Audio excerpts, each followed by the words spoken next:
Hey, what's going on, everybody? I hope you guys are having a good day. I wanted to hang out a little bit online and see what's going on with everybody today. Show your love. Let me know that you're here. Make a comment. Let me see who's first. Let's get it cracking here.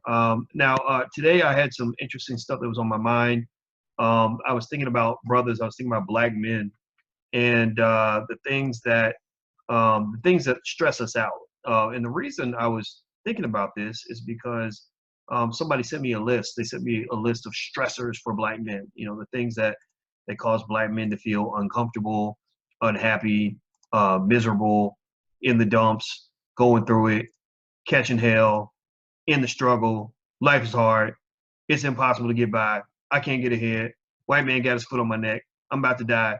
This is killing me. I can't take it no more. I'm about to lose it. I need a drink.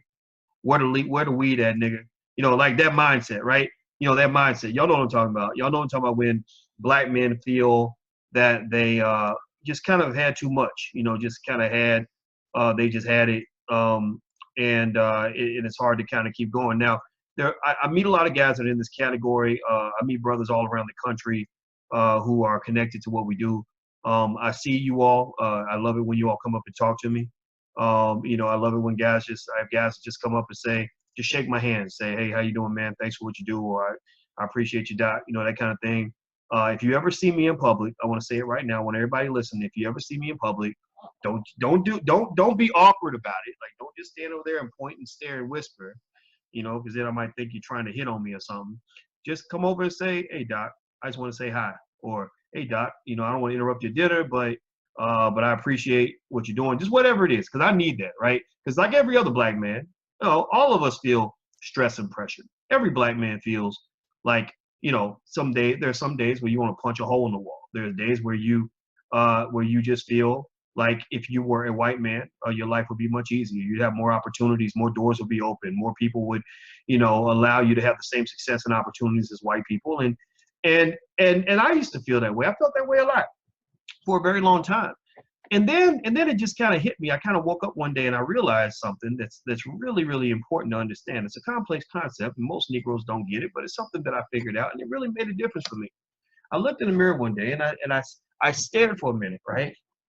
And I said, Boyce Watkins, you ain't white. You are not white. And that was a shocker because, you know, I grew up in this country that led me to believe that we live in a post-racial society, that if you work as hard as a white man, you're going to get the same opportunities as him.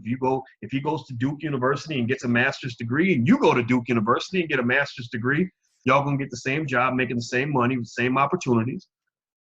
I grew up like that. A lot of us did. That's like the big white American lie. That's the American false dream, or you call it a dream because dreams ain't real, right? That's the American dream for black people. The American dream is somehow that if you act like white people and you behave and you educate yourself, you too can be a white man. And that's when I realized. I remember looking in the mirror and just thinking, wait a minute, I'm not white. I'm not white. So the same rules that apply for white people don't apply for me. And once I realized that I wasn't white anymore, because I was white before that. I was white up until that point. I had to, you know, like get 50 shades of black, you know, like I really had to like recolor myself. I realized that the way I played the game of life as a black man could not be the same as the way I would play the game of life as a white man. And here's the problem with that. Here's what made it hard, was that I said there's really not too many blueprints out here that I can think of for how to play the game as a black man in the 20th and 21st century that will lead to success. And the reason I don't believe that there are a lot of blueprints is because most of our blueprints that we receive on success in America and how to live the American dream, if there is one, are given to us by white people. So it's an awfully unfortunate and damn near cataclysmic paradox that we are black people who are given our instructions for success from white people. Why is that a problem?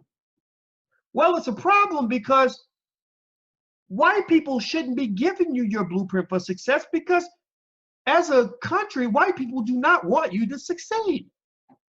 They do not want you to be successful. It doesn't mean they hate you. They wake up every day thinking, how am I going to cook a nigga for breakfast this morning, or which black person am I going to lynch? I don't believe most white people think that way. And I believe most white people, rightfully so, for whatever reason, but want to believe that they're trying to be good people. It's not their fault that they have all these ways of thinking that have been around in this country for 400 years. But I realized, I said, wait a minute, okay, hold on. All right. So if I look to media to tell me how to be a successful black man, all the messages are going to be wrong. They're going to say, well, if you're black, you're supposed to be a pimp, a drug dealer, a basketball player, or some coon for the Democratic Party, and maybe they'll give you opportunities, right? Or a sellout Republican, right? Or whatever, right? So I can't go to the media, because the media is going to tell me. Why? Well, because the media is run by white people. So white people and their blueprint for black success is going to feature a bunch of Aunt Jemima, inmate roles that we buy into. We buy into those stereotypes, right? So where else would I go for a blueprint for success if I'm black? Well, I could go to the educational system, right? Because all of us send our children. First thing we do is we hand our children over to white people and say, here, educate my baby, massa, because our two sides is too stupid to do it. Teaches my black baby how to be successful, massa, please. I need your massa to take care of my babies. So we work to get our kids into these white schools. We find the best white school we can get our hands on, and we send our children to that white school. And then they give you the blueprint to success. And all they do is they tell your child from day one that your child is a failure. Well, he don't talk right. He don't dress right. He don't sit still long enough. And then they tell you a bunch of other stuff that is incredibly destructive. Like George Washington is your hero. When really, did y'all know that George Washington literally took his white ass to the Caribbean to learn how to beat niggas into submission? He literally wrote about this. He wrote a book. Here's how you discipline your slaves if they get out of line. Here's how you keep your niggers in line. He literally wrote books. If they steal a can of food, 10 lashes. If they show up late to work, 5 lashes. If he tries to escape, 50 lashes and cut his foot off. Like George Washington, your hero, the guy that's given as one of your blueprints for success in America, wrote that book, right? So you go to these institutions to learn how to be a successful black person, and they won't even tell you how to be a successful white person, right? But they'll definitely tell you how to fit in, right? How you can fit in and help America at large and white people become successful, right? They'll teach you how to go get a job working for their corporations. They'll teach you how to be patriotic to their flag and their 4th of July. They will teach you how to support their armed forces. And if you really get out of line, they will teach you how to support their prison industrial complex, because they're like, well, we really don't like you, but we need to make you useful. So, we could make you useful by having you work as a corporate slave, but we prefer to make you useful by just putting you in prison so you can work for free. So you can do a $30 an hour job for $2 a day, or whatever it is that they do to prison inmates, right? So the point of the matter is that, when I went looking for blueprints of success as a black man, I couldn't find any that made sense to me, because all of them seem to have a very depressing end to them. Like, I meet some guy who, has been working for some corporation for 35 years, and he's doing pretty well, making good money. And I would literally see a person where I feel like his soul was ripped out of his body. Like he's literally living life as if everything about who he is not acceptable. So he's learned to become somebody else. That's not a very good blueprint for success, because that's basically saying that who you are isn't good enough if you don't transform and become something that's more palatable for white America, which is a racist country. We know it's racist. Then you are not gonna succeed, right? So this is pretty tough. This is pretty tough for black men. So that's the fundamental fact I want you to kind of walk away with. The first thing I want you to really understand that You cannot be a successful black person in America if your blueprint for success was given to you by white people, because the best thing a white man can do for you is to teach you how to succeed as a white man. He don't know nothing about being black. He doesn't know anything about what our special talents are. He doesn't understand our special limitations. He doesn't understand what it takes as a black person in this country to build a successful business, because chances are he doesn't know what it's like to come from a family where all your relatives are clowning you for being crazy enough to go start a business, and where they're not supporting you and not giving you any money, and you living in a neighborhood where people are getting shot left and right, and you have to be a part-time social worker as well as a business person to run a business in the community. They don't know what it's like to deal with crabs in a barrel, or once you finally do get a little bit of money, people are getting jealous and undermining what you're doing and begging for free shit and trying to do everything they can to find a reason why you must be evil because you're not struggling like everybody else. They don't know nothing about all of that. So they can't teach you how to be a successful black person. That's just my theory. That's my belief. I don't believe that pretty much any white person in America can teach you how to be a successful black person in America. I do not believe that at all. All right. So what does that mean? Well, that means that black success must come with a specialized blueprint. You must custom make your plan of action. Your custom made plan of action must come in such a way that it deals with the specific opportunities that come with being black, specific talents that come with being black, and specific limitations that come with being black. See, being black ain't all about limitations. See, you think that blackness is all about like everything that you have stacked against you and all the odds that are not in your favor. You have been taught to believe that being black is like a disability. Pay attention. If you go to most universities, when they're lumping together, when they talk about diversity, what do they say? They'll be like, well, we have so many, we have a certain percentage of women, we have a certain percentage of immigrants, we have a certain percentage of black people, we have a certain percentage of disabled people, LGBT people, right? So blackness becomes like a disability, or like LGBT and all of that. And I'm not a fan of any of that, because I don't think blackness is a disability. But a lot of black men see themselves as disabled.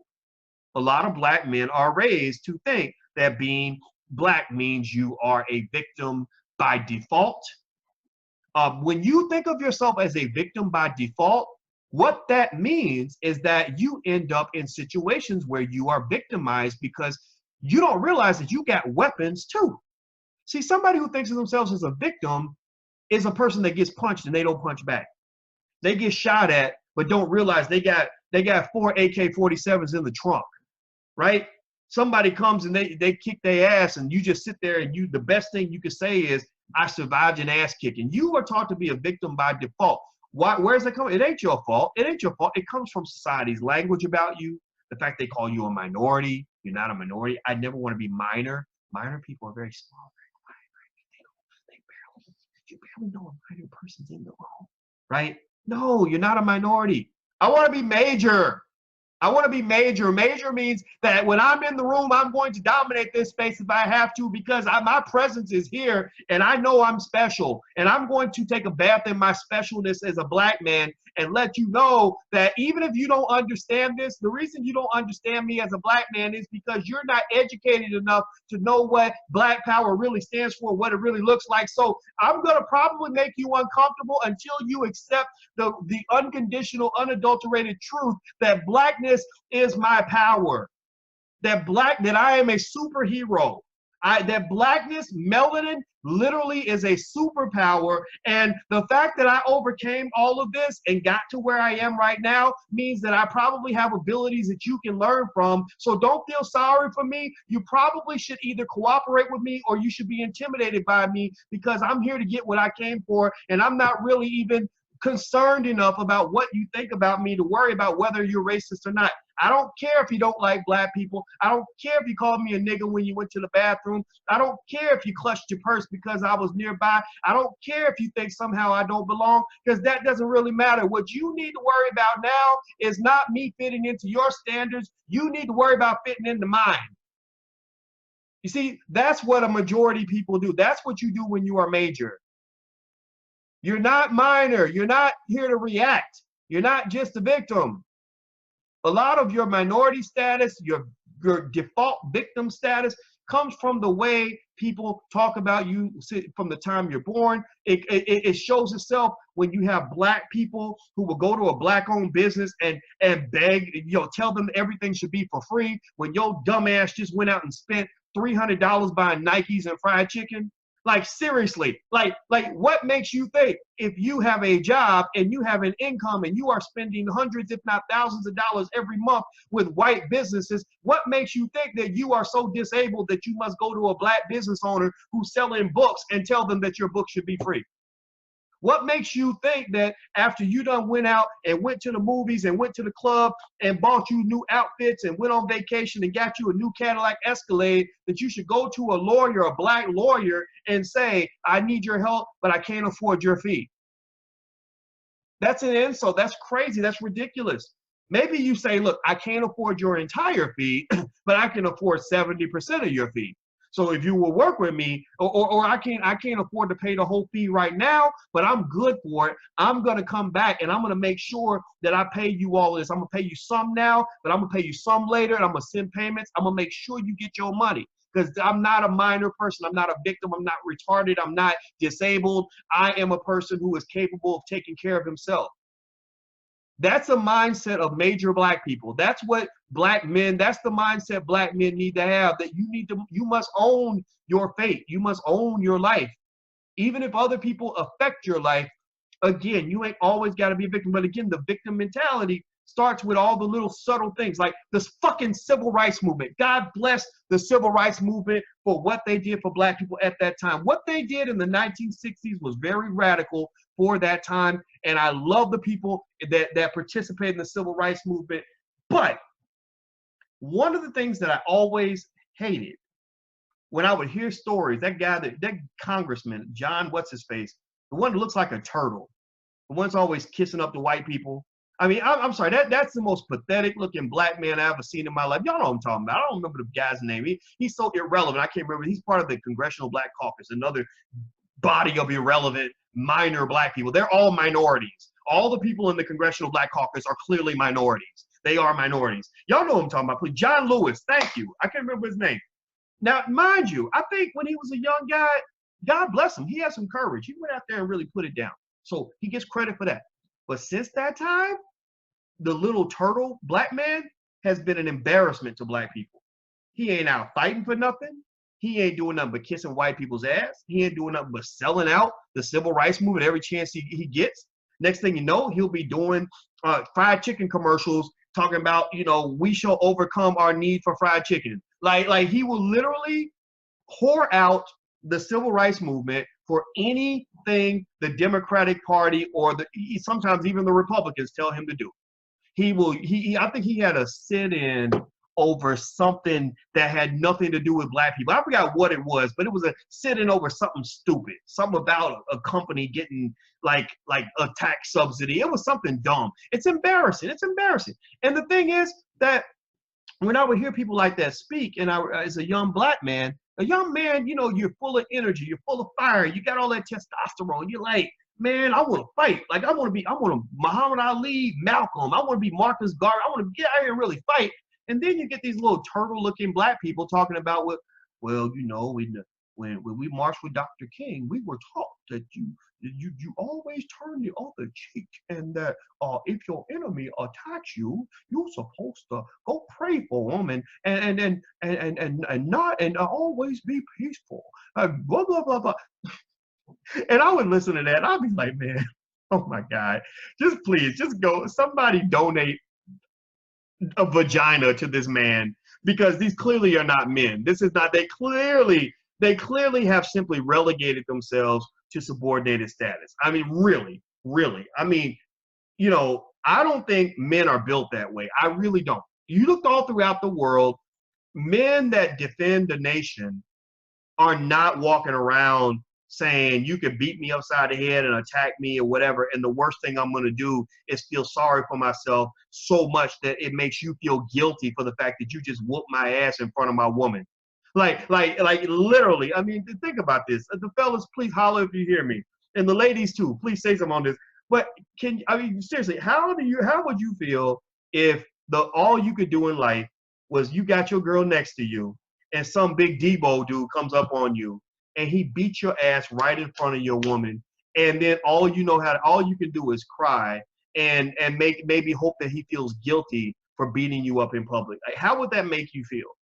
How would that make your woman feel? If you are logical, if you are realistic, chances are your woman would probably want to go home with him. Your woman would not want to go home with you anymore. Or if she did stand by you, she would probably be kind of like unattracted to you at that point. She would probably be like, oh, he's just so little. And he's a minority. He's a minor little man, and he's not a fighter, and he just beat him up so bad, and it was so mean of him. No, I think your woman would want to see you fight back, even if you didn't win, right? Even if you were like, yeah, that big motherfucker, I'm gonna go fuck him up. I'm gonna get his ass. Whatever. Like, you gotta do something. You gotta save face, right? Like, no, don't do nothing crazy. Like, you wouldn't like go pop the trunk and pull out a gun. You probably want to, but you can say it. You can be like, man, I was about to go pop the trunk and pull out, whatever, man. But you're not gonna like sit there and just get beat up in front of your woman and then think that the optimal solution for you is for you to cry loud enough that somebody's gonna feel sorry for you. That is not how life works, right? So I think that, going to this idea of success, period, for Black people, Black men and Black women, I think that we're getting fed a lot of things that just aren't true. We're being fed a lot of things that keep us very docile. We also are fed these things to the point where it makes us hyper insecure. We are as sensitive and touchy as a person can be. Like, we're like, oh no, he didn't say that about us. Like, they'll put these stories up on like News One or whatever. News One, I like News One. I don't have any issue with them, but it's like I don't really care. White woman calls Black lady next door a monkey. So what? So what? She don't care if I call her a cave beast. Like, she doesn't care, right? Like, okay, somebody calls you a name, you call them a name back. Like somebody hangs a noose up in your office to try to scare you. Maybe you go sue them, or you say, you do this shit, I'm gonna kick your ass, or whatever. You do something other than like, oh, it just hurt my feelings and I cried, and it just hurts to be Black, and it makes me feel like I did not want to be here, like nobody wants me here, like nobody likes me, and when you're Black, it's hard to be accepted. Stop whining. You're supposed to love yourself anyway. Why are you in the world? Why would you spend 1 second worrying about whether or not white people like you? Because the news flashes that they don't. They don't. But it's not a big deal. It's okay. It's okay. So what, they don't like you? You don't like them? How often? What if, pay attention. What if you knew a white person? What if you had a white friend? Think about, everybody got at least one white friend. Think about your white friend, okay? I want you to take 1 second. I want you to visualize your white friend. Okay, all right, Samantha, or okay, Toby, right? I want you to think about your white friend. How do you think your white friend would feel if they literally heard every horrible thing you've ever said about white people? Like, how do you think they would feel if they heard literally every thought you've ever had, every time you were mad at them, every terrible thing you said about them around the dinner table? Or what if they were so sensitive that every time they heard about something that you said, they would be protesting in the street. They'd be crying and upset. They'd be whining about how nobody loves them and how hard it is to be white, how unfair it is, and how mean it is, right? I mean, what if they did that? You'd be like, grow the fuck up. Like, what's wrong with you? Like, stop it. Stop it. Look, Samantha, sometimes I say shit about white people, but I love you. You're cool. We're friends, right? You would want them to be able to discern between the frustrations you might have and the things you might say and how you actually feel about them, and to know that you're not one-dimensional. Just because, like, I mean, my God, if somebody had a tape recorder every time I said something about white people, like I would probably sound like somebody who really, really hates them. And I don't. I have friends that are white and I'm cool with them. I don't have any issue with them, but they get scared. They might pop in, God forbid, poor things might pop into my podcast, hear what I say. Next thing you know, they're really nervous when they're around me. I'm like, what are you nervous about? I'm still voice. Just don't fuck with me. Like, just be nice. Just don't be white supremacists. If you can stop that, then we are cool, right? So Stop being so sensitive. You know, another reason you're taught to be sensitive and reactionary, and that's why you lose, because you can't get ahead if you're always reacting to what the opponent does. You can't. It's like playing football and thinking that you're going to win the game by always playing defense. You don't score points when you're always on defense. That's why black people don't score points in America. We are always on defense. We are always feeling attacked. We are always responding to what somebody did. We are always reacting to somebody else's feelings. We're always reacting. You know, right? One week is barbecue Becky. Next week is permit Patty. The nerve of this bitch don't call the police because we out here selling water. I mean, I thought it was funny. I thought it was cute. I thought it was great. But I didn't really spend a lot of time thinking about it. I don't care what one white person thinks about me. I care as little about what she thinks about me as she cares about what I think about her. So we are reactionary and we don't get ahead because you can't score points playing defense. You can't. You know, and so what I learned is that sometimes the best defense is offense. That's what I learned when I was at Syracuse University, and I was getting, I mean, you talk about the racist treatment. My God, I mean, you know, I rarely met more racist assholes than what I met when I was teaching at Syracuse. It was a pretty terrible experience if I'd let it be that way.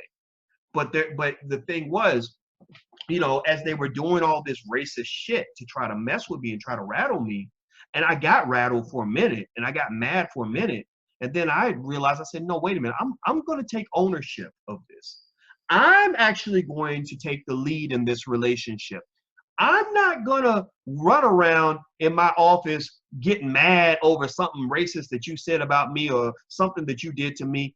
I'm going to revert. I'm going to flip that on you.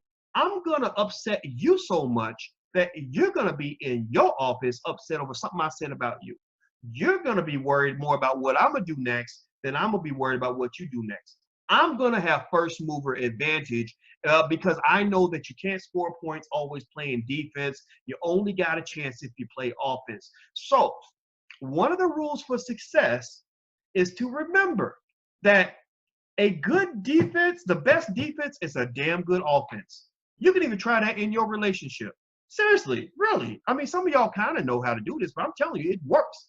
If somebody's constantly fucking with you, you got that partner that's always complaining about you. You did this wrong. You did that wrong. You blah, blah, blah. You don't do this. You don't do that. Flip that shit. You come back and say, well, let me give you a list of the things that you're doing wrong. You don't do this. What about this? What about this? What about that? Next thing you know, they're defending themselves and they don't have time to attack you anymore. You only have so much energy. I don't spend my energy defending and reacting to white people.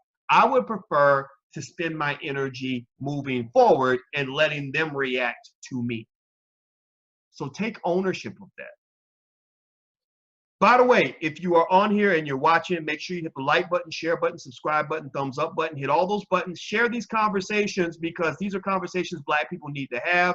These are discussions black people need to hear. And I'm asking you, I'm telling you, in fact, share it right now. Hit the link on your Facebook, your Instagram, whatever. Tell people about it because we need to change the narrative in this country, and we will. And we will not only change it, but we will win. Strong black people are going to win, period. Those other people, whatever they're doing, they're confused, they're distracted, they're lost, they're backward. Backward black people can't beat forward-thinking black people. Again, we're doing offense. We're not doing defense. The other thing, too, is if you are a black man and you want to join our organization for black men, write it down. Write it down. This is for the brothers only. So, sisters, tell the men in your life about it. But we want black men only. You can join for free at blackmenunited.net. That's blackmenunited.net. Blackmenunited.net believes in the idea of creating black male strength, black male power, black male intelligence, black male economic strength. We encourage the brothers to be educated, to be economically sound, to love black women, to travel the world, get a passport, and to really control your environment. Like that's what we do on blackmenunited.net. Andre C. Hatchett is our president. I am the co-founder. That's what we do. That's what we represent. And we're going to actually have a meeting of Black Men United in the All Black National Convention, actually, which is going to take place in Philadelphia the weekend of September 27th. If you want to know about the convention, go to allblacknationalconvention.com. That's allblacknationalconvention.com. So go check that out, allblacknationalconvention.com. Now, here's what I saw on this list. I'm going to share my screen right quick so you guys can see this list of the stressors that affect black men. Now, if you're not in Facebook, you're not going to see it. Or if you're on, those on Facebook and YouTube can see it, but those who are not, those who are on Instagram, I'll just read it to you. So it'll be easy for you actually, because you won't actually have to do anything. You can just listen to what I have to say. So, here are the 5 stressors that affect black men, according to this list. It was interesting. I don't know who made this list. Let me see. It says reclaimourstrength.com, and it looks like it came from the U.S. Department of Health and Human Services, some of the stats. And the 5 things they list as stressors to black men are, drum roll please. Ding. Number 1, money and finances. Money and finances. Brothers feel, I guess, broke, like they're struggling economically, like I need more money. Life is hard without money. That affects the reasons why a lot of men don't get married, because black men have the highest unemployment rate in America. Why is that? Well, that's because white people don't want to hire your black ass, and they never will. And they own these companies, and they get to make the decisions of what they're going to do in their companies. That's why I tell you that you need to let go of the white American dream that you can go to college and get that degree, and white people are going to just love to hire you as if you were white. A new American dream for black men, instead of getting all that college debt, should be to learn how to start a business. Teach your boys how to start a business at an early age, so that even whether they go to college or not, this is not anti-college. This is supplementing college. When you graduate from college, you should know how to start a business if you're a black man, point blank, period. Learning how to start a business while you're in school or before you go to college is the most important skill for a black man to learn. That is a skill that matters more than knowing how to dribble a basketball. It is a skill that matters more than knowing how to throw a football. It is a skill that matters more than studying Old English literature and Edgar Allan Poe. It is a skill that matters more than learning how to write 32 bars of the dopest lyrics on the block. It is a skill that matters more than what you will learn in European history class. It is a skill that matters more than learning how to manage a business when you ain't got no goddamn business to manage. How you gonna be a business manager when you don't even have a business? What, somebody got to let you borrow their business to let you manage it, and they're not gonna let you manage it most of the time because you're black. They don't let black men control their assets. Now, is it because they're racist? Probably, but it's also because they're kind of smart too. You don't let other people just come in and take over your stuff. You bring them in and you let them support what you're doing so that they can help enrichen you and get something in exchange. But they got white people for that. They got nephews they want to hire. They got daughters they want to hire. They're not going to hire you. You're last on the list. You're the last hired, first fired. Period. You'll get fired like the boy in the movie Friday. You'll get fired on your day off 9 times out of 10 when you're a black man. It don't matter what school you went to. It doesn't matter what grade you made. It doesn't matter if you follow the rules. It doesn't matter. It just doesn't. It doesn't. And I probably sound pessimistic when I say this, but we got to get it through our thick head that being a black man in this country means that people are trained, wired to the core. Brainwashing is deep. They are wired to the core to have an instant visceral reaction to you when they see a black man walk through that door for that job application. When they see that black man walk through that door looking for that job, their first reaction is not a positive one, and they have to overcome all of that to decide to hire you. And that's after they've compared you to about 50 other equally qualified or maybe more qualified white candidates. So I'm not saying that you can't get the job. I'm not saying that there aren't opportunities out there. I'm not saying that you shouldn't go to college. I'm just saying that for the real men out here, they're really trying to hustle and get ahead and all that. If you're really trying to be a hustler and you're really trying to win, learn how to start your own institutions. If you learn how to start your own institutions, then you got your best shot. That's your best shot at winning, right? Just like in football, you can't play a West Coast offense in an East Coast offense at the same time. You know, you can't run the nickel defense and another defense at the same time. You got to pick a strategy. So I'm telling you, your strategy should be to make sure that you know how to start a business so that you can get together with your friends who are equally talented and say, let's start something of our own and help each other survive so that we don't have to walk around here feeling like a bunch of slaves. Looking like slaves, bitches, and bunny rabbits when they up here telling you what to do. And then when you don't do what they say, they fire you. And then you're feeling lost and upset because you don't have enough money to live. There was a man I knew one time, a brother I knew, This stuff drives black men crazy. It makes them insane. Like I'm crazy too. Like just in case you're wondering, if you ever wonder, like Boyce, Boyce Watkins, he yells a lot. God, he seems like he's a little bit off mentally. Well, let me just answer that for you. The answer is absolutely 100% yes. Completely yes. Absolutely. I'm totally crazy. And why am I crazy? Well, because in America, if you are a black man and you are not smoking dope every day and you ain't getting drunk and high and whatever, then you're gonna probably be a little bit crazy, because racism makes you that way. Racism makes you insane.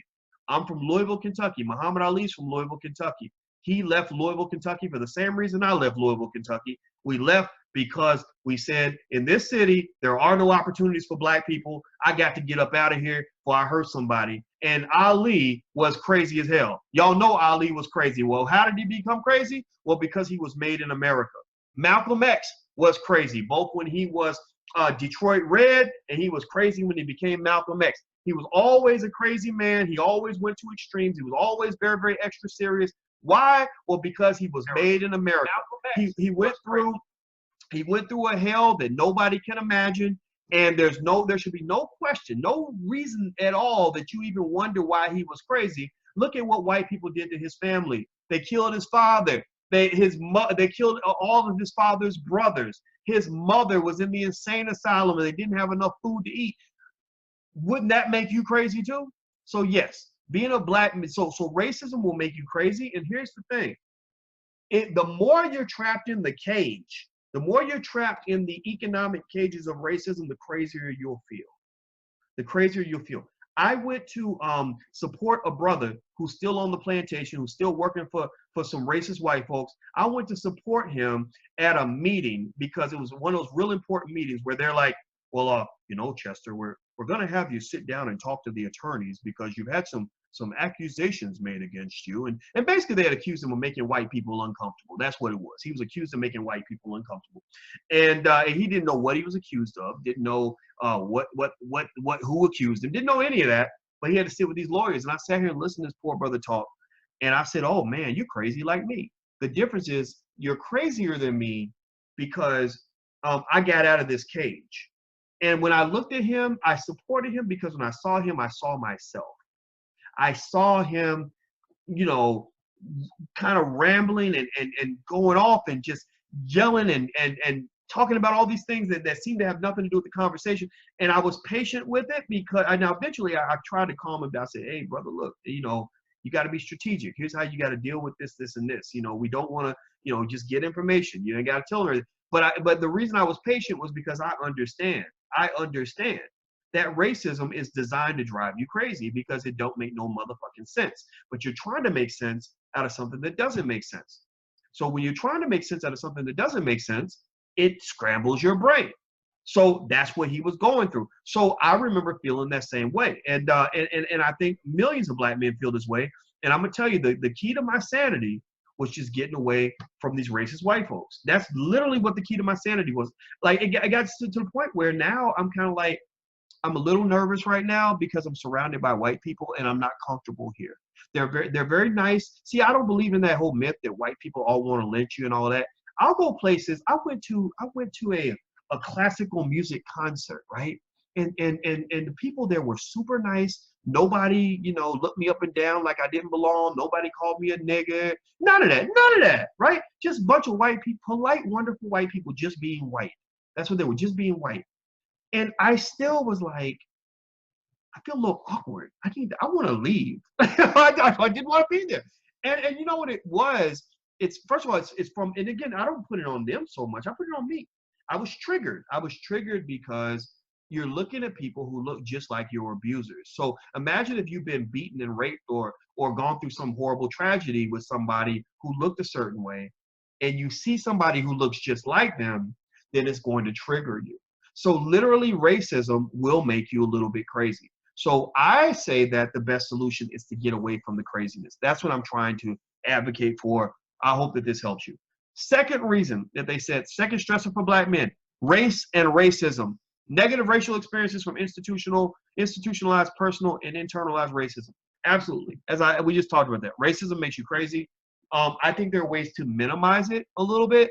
You can't eliminate it completely, but there are ways to kind of, sorry, I don't know why that slide keeps changing, but there are ways to kind of temper it a little bit.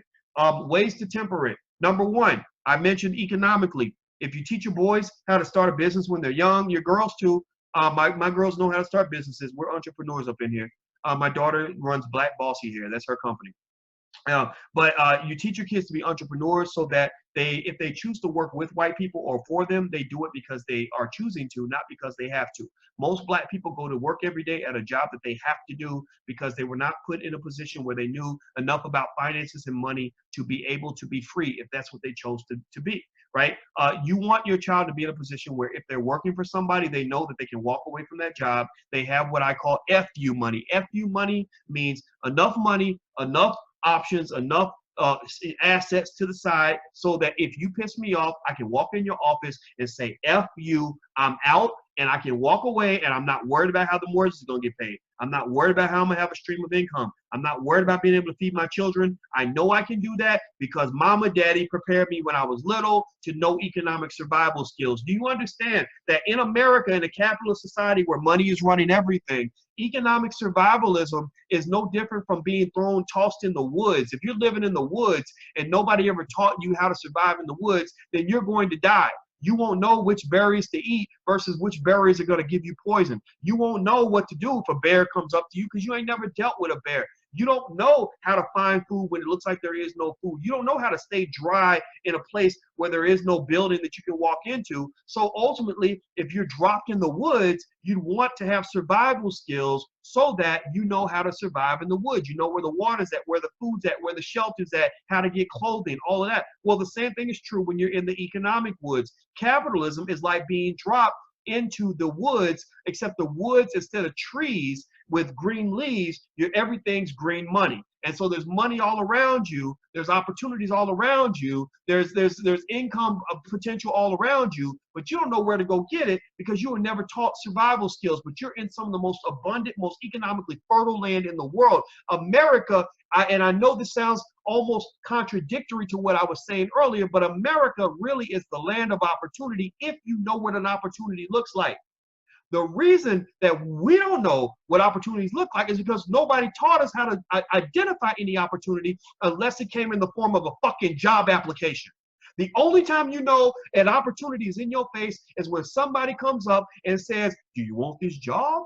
Would you like this job? Would you fill out the application here? That is no different from somebody being in the woods and saying, I'm so hungry, I can't find any food. Someone says there's food everywhere. You're like, no, there's not. There's not any food. But there's food. What are you talking about? No, there's not any food. I looked for a restaurant. I looked everywhere for a McDonald's, and there's no McDonald's anywhere in this forest. That's how crazy we look when we say there's no opportunity to make any money. Well, because if all you know how to do is go to McDonald's, then yeah, you could be in a place that has all the food in the world and still starve to death because you don't know what food even looks like. But somebody with survival skills will come to you and say, look, man, you ain't got to always eat at the McDonald's. In fact, the McDonald's food is going to kill you anyway. That's not healthy food. Look over here, man. We got pineapples on this tree. We got berries over here. We got crops growing in the field. We got that. Look, see that animal over there? We can shoot that bear, and that's bear meat. We can eat for 6 months off of that bear meat. Like somebody who knows survival skills would probably sound crazy to you, like they're speaking a foreign language, because they're going to be like, what are you talking about? There's food everywhere, right? Same thing is true with economic survival skills. People who don't have economic survival skills, they can only identify opportunity if it comes in the form of a job application, are the ones who say, man, struggle's real. It's hard out here. Ain't no opportunities out here. Well, where are you looking for opportunities? Well, I applied for 20 jobs and I didn't get none. But a person with economic survival skills sounds crazy to you. They sound like unrealistic Negroes. See, because I have the Negro naysayers who tell me I'm unrealistic when I tell black people there are opportunities, when I tell black people we can do for self, when I tell black people we can build our own. They say, oh, you're being unrealistic, Dr. Boyce. That's not possible. Well, tell me why it's not possible. But you need to tell. But before you tell me it's not possible, I need you to do this. I need you to go to school and study economics as long as I have. I need you to go get a PhD in finance. I need you to learn. I need you to go start a business. I need you to take 20 courses on how to run a business, how to manage money, how to build wealth. And then you come tell me that there ain't no opportunities in this country. The reason that you can't see the vision is because your dumb ass is blind. You are blind. You see one thing. Only thing you can see is a job opportunity, and you can't see all the resources that are out here. That's why you don't understand what I'm saying. So it's okay if you don't see it. It's all right. But just shut up and get out of the way so I can teach the people that actually want to learn. Because when you are telling somebody that the only way you can eat is if they build a McDonald's or a Popeye's chicken on the corner, you are limiting that person for life and enslaving them to those very institutions that are feeding them the food that will kill them. So when you teach a black child that the only way to get an opportunity economically is to go fill out a job application, you are not only limiting by 99.9% all of their economic opportunities, but you are enslaving them to the very institutions they believe that they must depend on in order to get ahead. You are enslaving them to white corporate America. You are enslaving them to white supremacy. You are enslaving them to the white man. You are turning your little boy into the white man's bitch.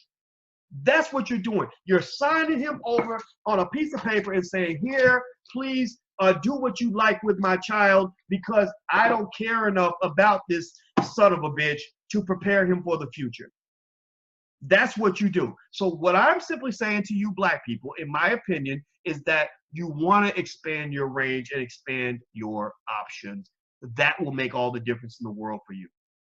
Let's go to the next slide. And as I do that, I want to remind everybody, if you're watching on social media, please take a second to hit the like button, the share button, the thumbs up button.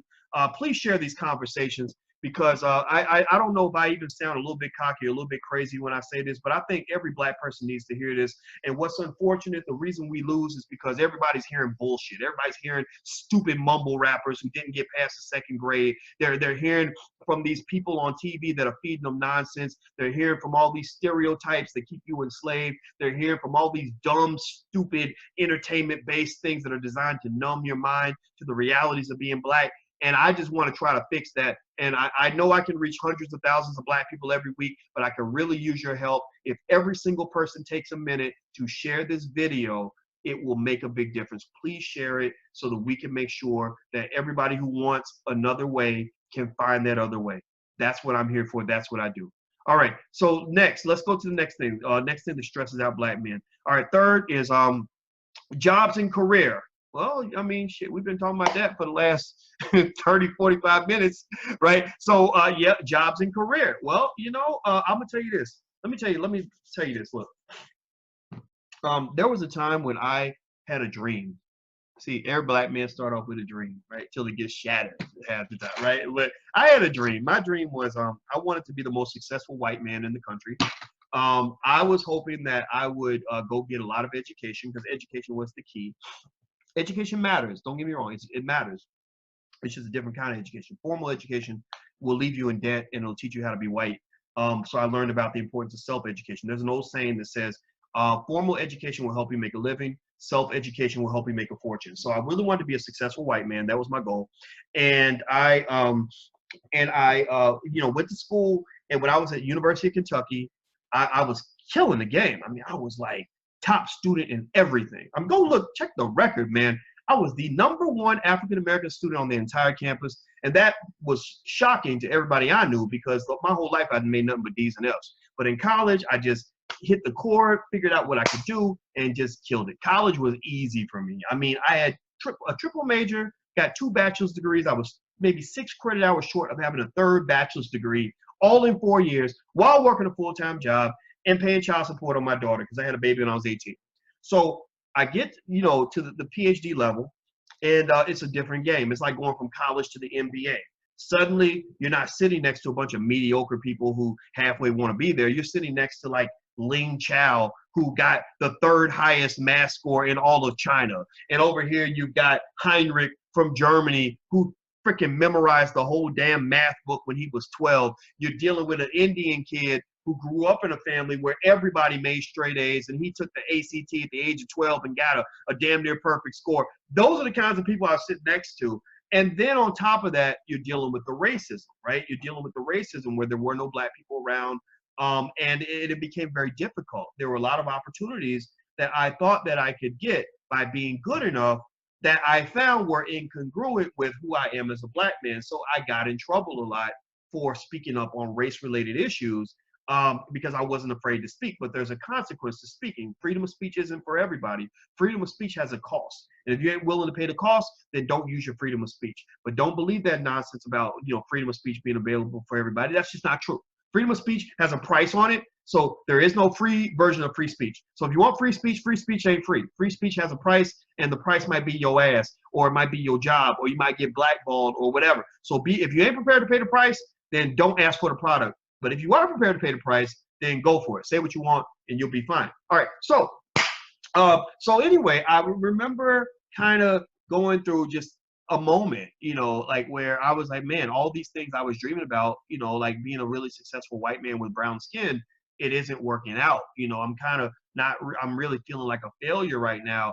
And that pushed me to like a coming to Jesus moment where I was literally sitting at my desk and I was just like so depressed because I had put all these years into being a successful white man, and it wasn't working. I was failing. I felt like a square peg in a round hole.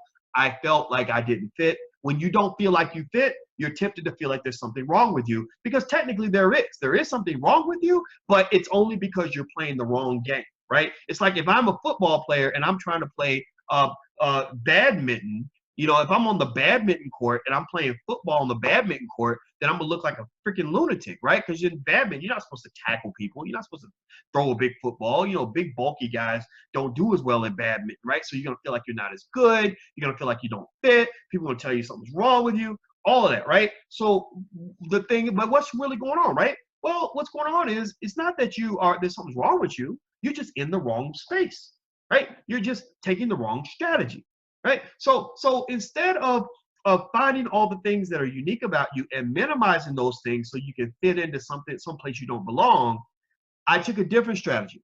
I said, wait a minute.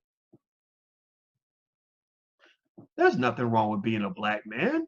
What? Why? Wait, hold up. Wait, y'all got me. Y'all white man, you got me. You fooled me. You made me think that being black was like a crime. Like there's something wrong with me. I said, no. There's probably something wrong with y'all, because we got 400 years of history to prove that. I just got to find the place that I belong. And so I said, instead of killing Boyce Watkins, because I was going to murder Boyce, I was going to kill off the real Boyce. I was trying to stab him in his sleep and murder him so that the real Boyce would never get out, right? But I said, wait. Instead of killing off the real Boyce and creating this fake persona that's going to fit into the white man's world, I'm going to bring the real Boyce out in public. I'm going to come out the closet on these motherfuckers, and I'm going to be who I'm supposed to be. I'm going to bring the real Boyce out here, warts and all, because the real Boyce is not a perfect person. Y'all have seen the real Boyce. If you've been watching me long enough, you know that the real Boyce is not perfect. He's a little quirky, a little weird. He's a little all over the place. But I said, I think that if I bring him out and push him to be the best that he can be, and I'm really proud of who he is, and I help refine his technique and make it fit just right, maybe I can even create a lane for myself. Maybe I can create my own brand of success. And the best part about it was I said, if I can do this and do this well, ain't no losing in that game. There will be no losing in that game. Well, why? Well, because nobody will ever be a better version of Boyce Watkins than Boyce Watkins already is, right? Nobody will ever be better at being me than I am, because I've been practicing my whole life.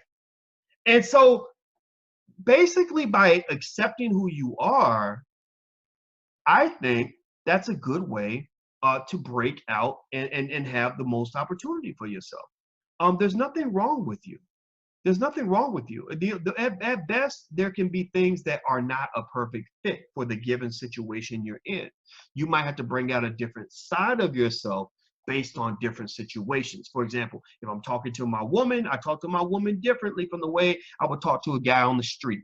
Or the way I deal with my kids might be different from how I deal with my mother, right? So different sides of Boyce will come out in different situations, but ain't nothing wrong with none of those sides. And Boyce is a multi-dimensional figure, and all those dimensions deserve respect. So same thing's true with yourself. There's a lot of different sides of you.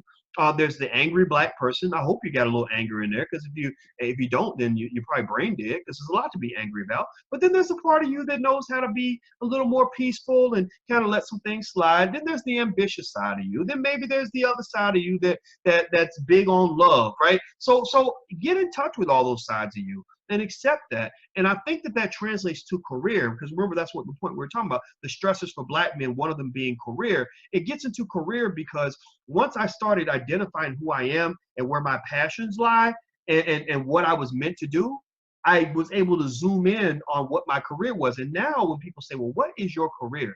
I say, well, I have a PhD, so I guess I'm a professor, but I'm not a professor all the time.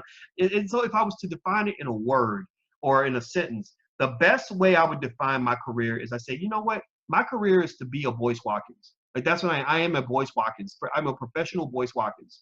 And that defines it. That's the only way to describe it. That defines it. So for yourselves, for black men, when it comes to career and all that, if you're not getting the opportunities you deserve in your career that you're in, same thing for women as well.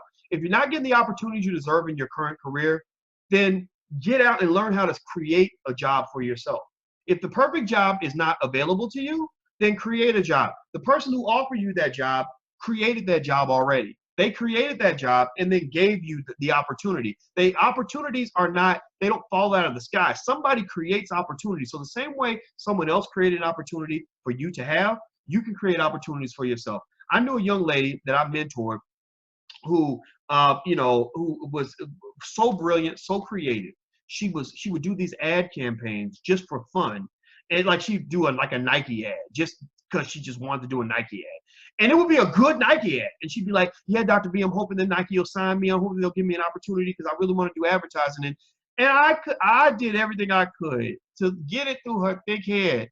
Like, look, Nike might hire you, they might not, but they shouldn't be the catalyst that allows you to do advertising. I said, if you want to advertise, then advertise. If you want to be creative, then be creative. Because I'm going to tell you this, if you ever want to know the secret to success in your career, this is what I teach the students in our Young, Black, and Rich program.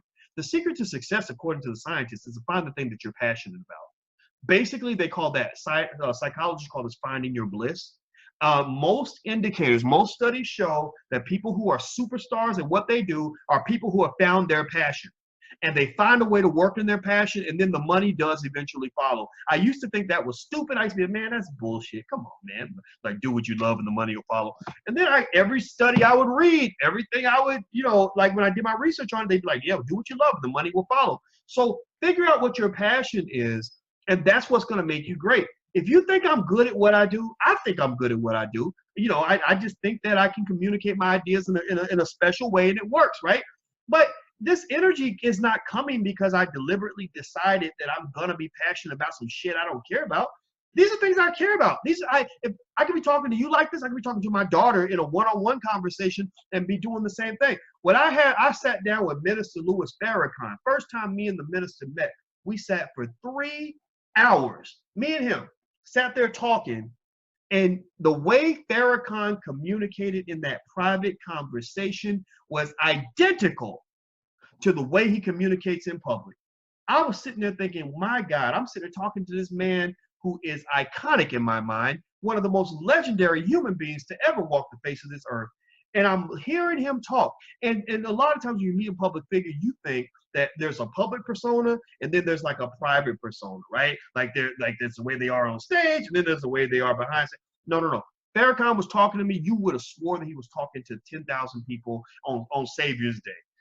And that's when, and I look back on that conversation, I say, okay, that's a man who has found his passion, and that is what makes him great. That is what made him into a great black man, is finding his passion. So everybody here, since we're talking specifically about black men, a lot of this can apply to black women as well. Also, a lot of y'all got black sons, black husbands, boyfriends, anything else. Have them watch this video because I think there's a path to success for the black man, but it cannot be the path that was given to him by the white man. It can't be.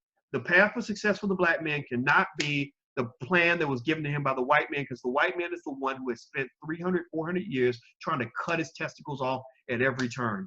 The white man, unfortunately, is the group that has always felt threatened by the success of the black man. So get a black man getting his pathway for success from a white man is like playing. It's like LeBron James getting his path for winning a championship from the Golden State Warriors. The Golden State Warriors will never give LeBron James the blueprint on how to defeat the Golden State Warriors. That wouldn't make any sense. That doesn't make any sense. If you're on Instagram, by the way, it's gonna end in a couple of seconds. If it ends, just stick around. I'm gonna go live again so you can pop back in to the discussion. If you are anywhere else, if you're not on Instagram, if you're on Facebook, YouTube, anywhere, hit the like button, the share button, and the subscribe button right now. The thumbs up button if you're on YouTube. We need thumbs up. We need people to show the love for what we're doing. Share this with other people, please, please, please, please, please. Also, don't forget the All Black National Convention is taking place September 27th through the 30th.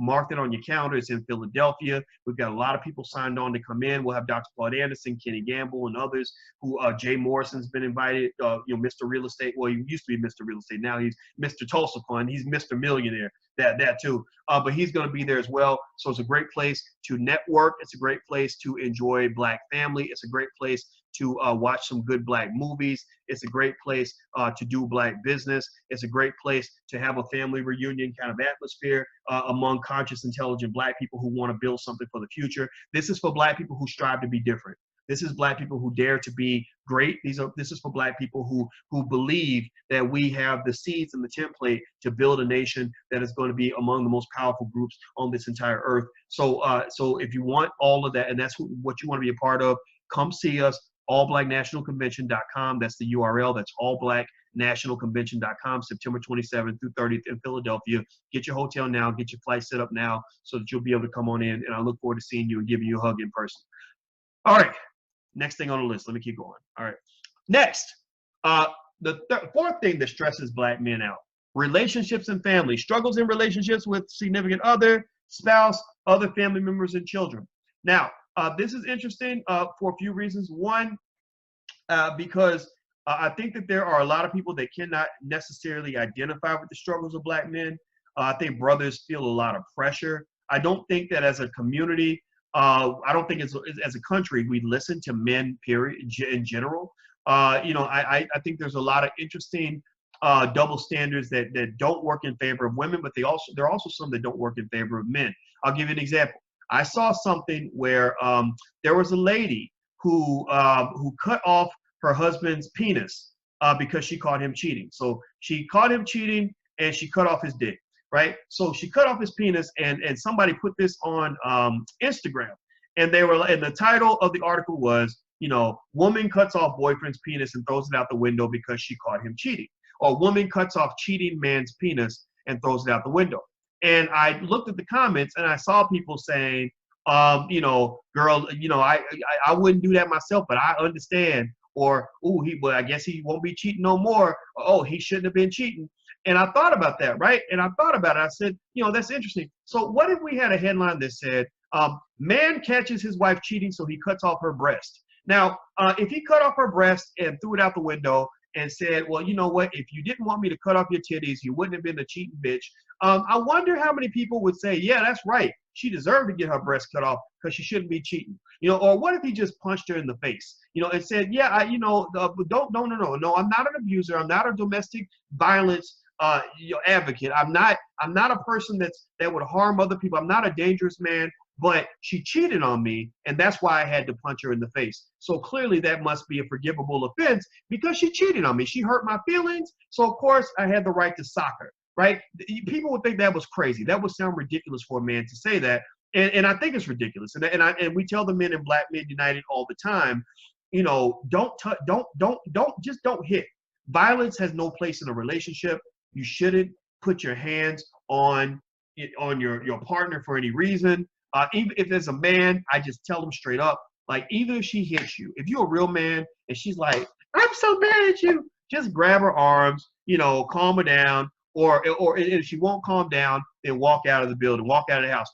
And you do it for a couple reasons. One, because you're a man, like, you got testosterone, you big, you strong, she can't really whoop you, right? And then two, do it for your own safety and your own sanity. If you're dealing with somebody who wants to fight and argue and cuss and attack and all this stuff, that's not a person to be in a relationship with.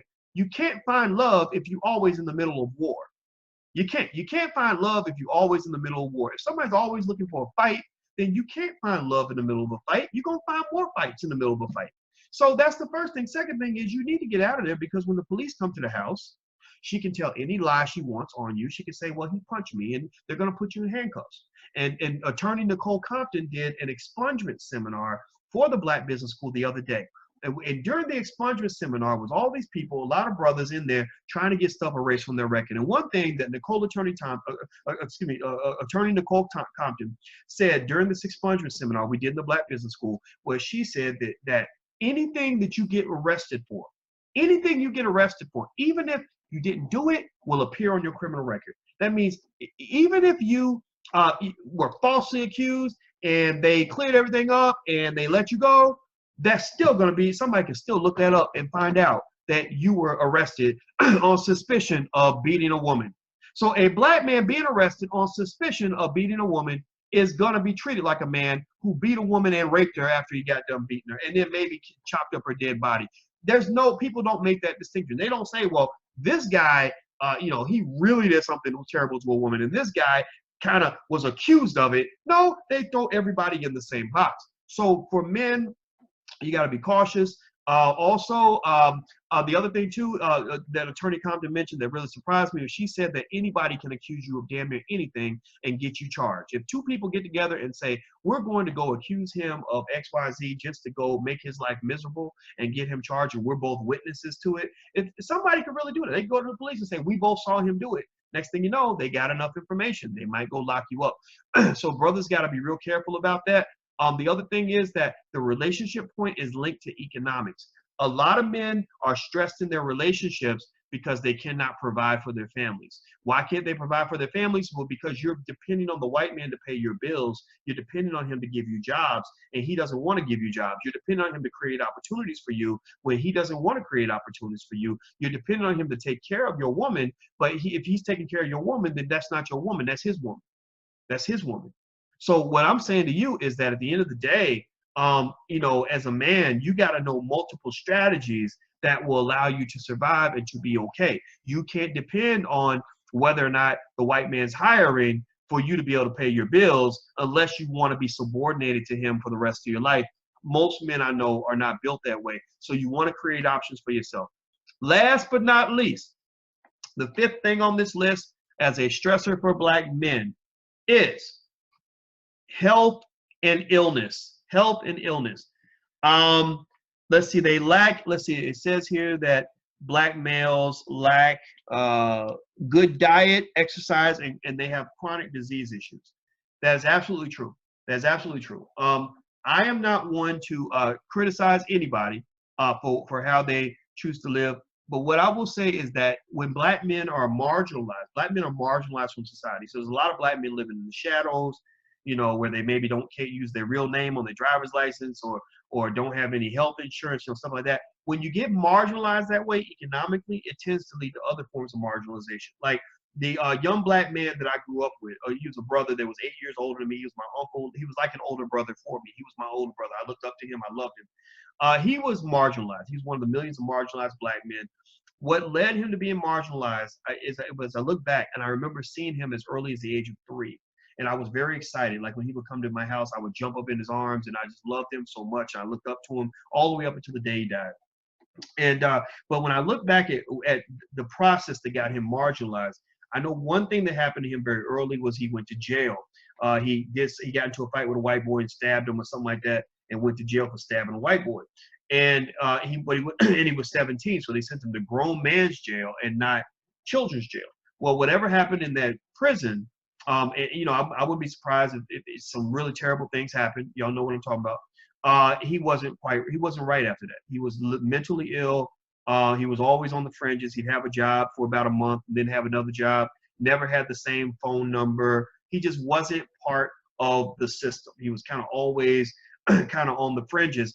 And one of the things that tends to come out of that is that when you're on the fringes of society, you don't do the basic stuff like go to the dentist every few months or go to the doctor to make sure you're okay or whatever.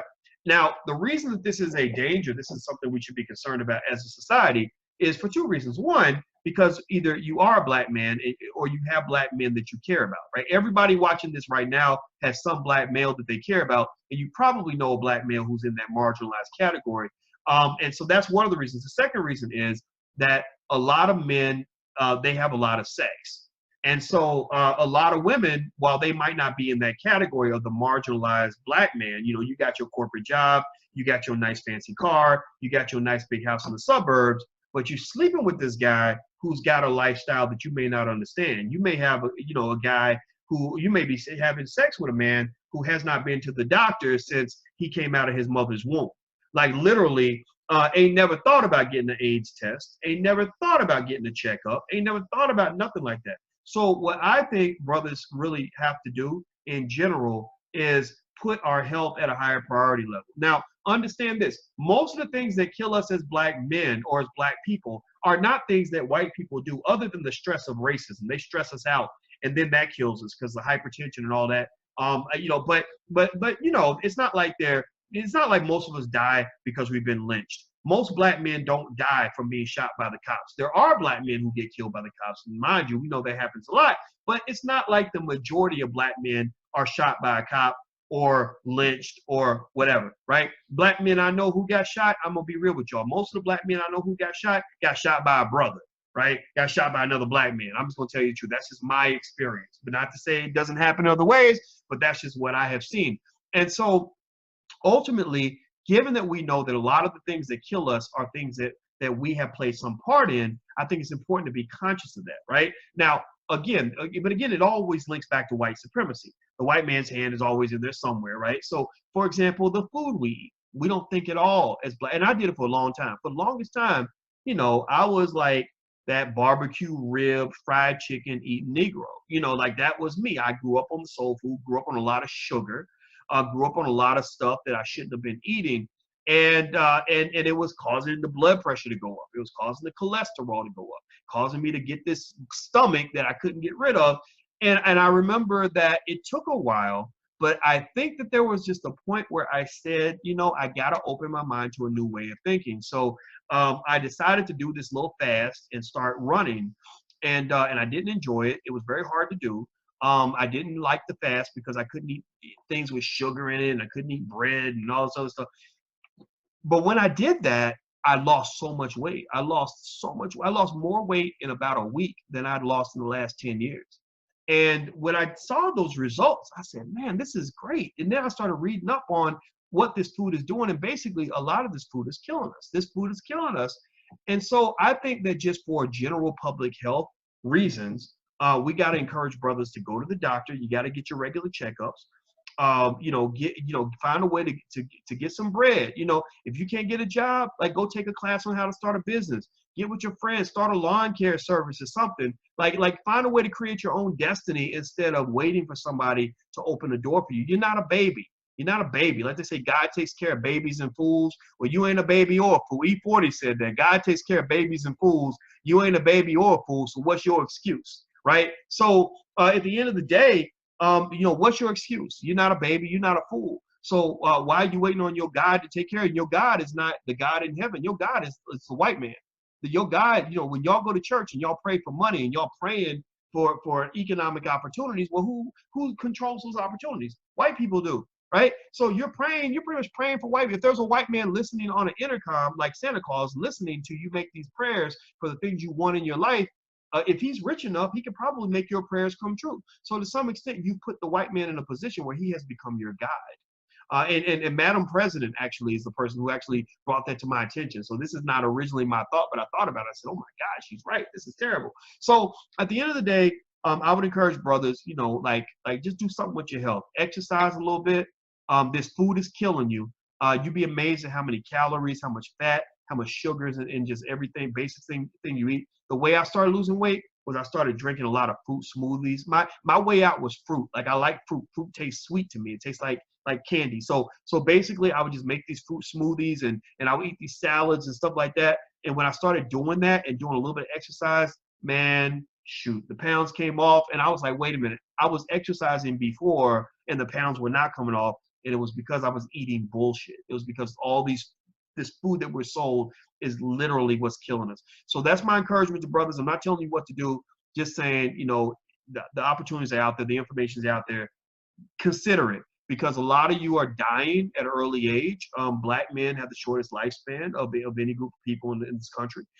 You're already dealing with a lot of stress and hypertension. I'm gonna tell you a story about a brother I knew where it was a real wake up call for me. This brother was going to work every day on a job that he hated. He was educated, had a master's degree and all that, so he played by the rules. He did all the right things, but he had this job that he hated. And because he was dealing with, you know, microaggressions and, you know, racism and all this other stuff, same stuff everybody else deals with. Y'all know what I'm talking about. And it was, but the thing was, it was stressing him out and making him angry all the time.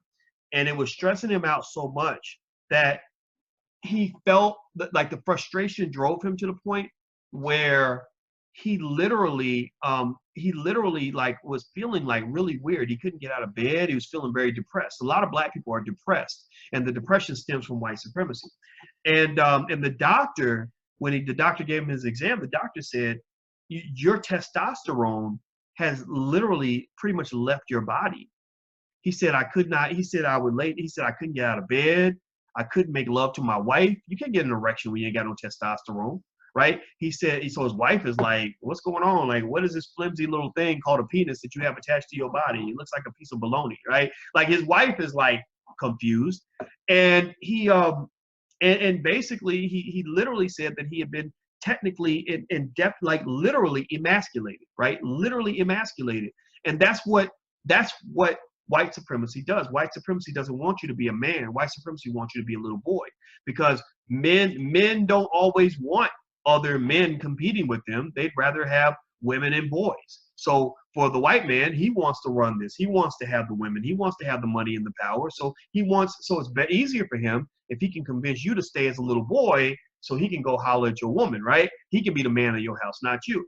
That's why he's the one that feels like you need. That's why in his blueprint for black male success, his blueprint doesn't involve you being free and independent so you can compete with him. His blueprint for black male success is, come work for me, nigga, and maybe I'll give you a couple of opportunities if I feel like it, right? That's what his blueprint for success will be for you. It's like if LeBron James said to Steph Curry, hey, I want to know how to beat the Golden State Warriors. What's my blueprint? What should my playbook say? What should my strategy be? He's going to say, well, your first thing you want to do, LeBron, when you get the ball is don't shoot the ball at all. Like, don't shoot. Pass it to me. Just pass it to me, and I'm gonna score all the points, and I'm gonna give you half of those points when the game's over. Like that literally, that's how crazy you look when you go up against somebody you're supposed to be competing with, and you try to form some pathway to cooperation with somebody who ain't never cooperated with you, who's only sought out to dominate you from the time you were born, who really doesn't even want you to exist, right? So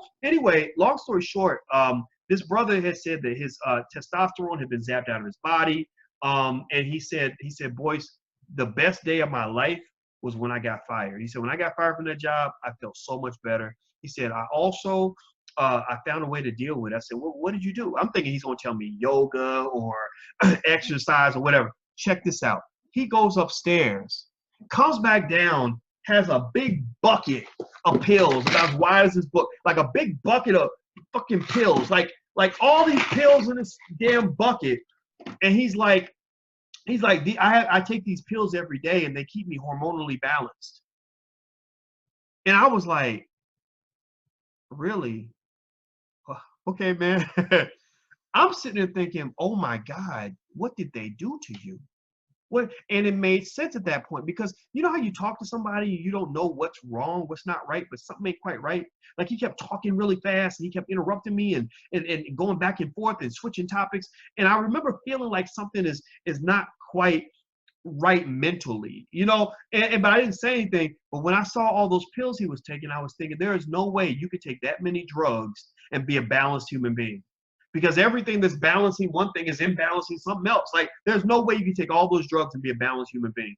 And when I saw that box of pills, that was a decisive moment for me. That's what I had already left my job at that time, but that's what let me know. I said, I ain't never going back. I said, I ain't never going back. Y'all are not going to drive me so crazy that I need a bucket full of pills to not be a basket case. And I lost so much testosterone, I can't even perform for my woman. I will never be that man. I would rather be dead than to be that man.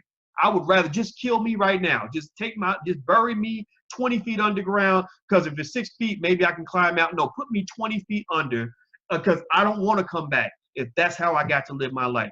So what I would encourage the brothers to do is just understand you got to figure out where you're going to draw the lines, what you're going to go for in your life. Draw your line in the sand. Things you will and will not tolerate when it comes to your success or failure. Things you will and will not allow other people to do to you. Don't be reactionary all the time. Stand up for yourself. Fight for something. When you fight, it makes you feel better. And when you fight, even if you're fighting against something where you don't feel like you can win, you always emerge better in the end. A man is supposed to fight. He's supposed to grow. You're not supposed to sit still like a little wimp and just hope that nobody beats you up too much. That's counter to your nature as a man, especially as a black man, because you have things in your DNA that are scientifically proven to give you a competitive advantage over the rest of the world, starting with the melanin, but also with the fact that you are the survivors of the descendants of the people who went through the greatest slavery atrocity in the history of all mankind. You survived all that. The fact that you survived all that means that you're like a superbug. You are literally the closest thing on earth to a living, breathing superhero that they'll ever see. Look in sports. Look at the way those brothers dominate in sports. They're like superheroes. There's no white LeBron James. There's no white version of Michael Jordan. There is none, right? We have Superman DNA. So how can you, with Superman DNA, how can you take Superman DNA and fit a man who's meant to be a gigantic statue into a tiny little shoebox? That will drive you crazy. So don't be that. Be your best self. Live your life out loud. Live your life in the best version of who you were meant to be. And then I guarantee you that if you are firm and consistent and clear about it, then the world is just going to line up. They're going to get in line. They're going to get around. They're going to line up around you because they're going to see that you're a man who knows who he is and knows what he wants. So that's it. I'm going to go, guys. If you're a black man and you want to join our organization for black men, you can sign up right now for free today at blackmenunited.net. That's blackmenunited.net. We have a lot of stuff that goes out on black maleness and black strength. Sign up your son, sign up your nephew, sign up your husband, sign up your crazy baby daddy if you want to, ladies. But encourage your men to be a part of this because we believe in manhood. We're about at 10,000 members now, and we're going to grow to 100,000 at some point. We're going to keep pushing. Also, if you want to know more about the All Black National Convention, go to allblacknationalconvention.com. That's allblacknationalconvention.com. Last but not least, make sure you hit the like button, share button, subscribe button, thumbs up button, all these buttons. Make sure you subscribe. Somebody asked, where's my YouTube channel? My YouTube channel is youtube.com/Dr. Boyce Watkins. That's youtube.com/Dr. Boyce Watkins. So you can sign up there. There's a lot of ways to remain connected. You can even follow me on text if you want. If you want to, a couple ways. On your phone, there's the Dr. Boyce Watkins app, which is actually on Android and iPhone. So if you go into your app store and type Dr. Boyce Watkins, the app will come up. Also, if you want me to text you every now and then, you can text the word Boyce to 31996. Just text the word BOYCE, Boyce, to 31996. What's that website one more time? It's blackmenunited.net. That's blackmenunited.net. And Lexi's asking, what about the women? Well, we do partner with the women at Fly Nubian Queen. So if you are a woman, feel free to sign up at flynubianqueen.com. That is a great platform for women, and we support the sisters over there, and they're doing amazing things. And I think you guys are going to like that as well. So I'm going to get out of here. I hope you guys have a great day, and I hope that this conversation was helpful to you. I didn't plan on talking this long, but shit, when you start talking and it just comes out, you just let it flow. So I'll see you guys soon. Have a great day, and I love you. Be good. Peace.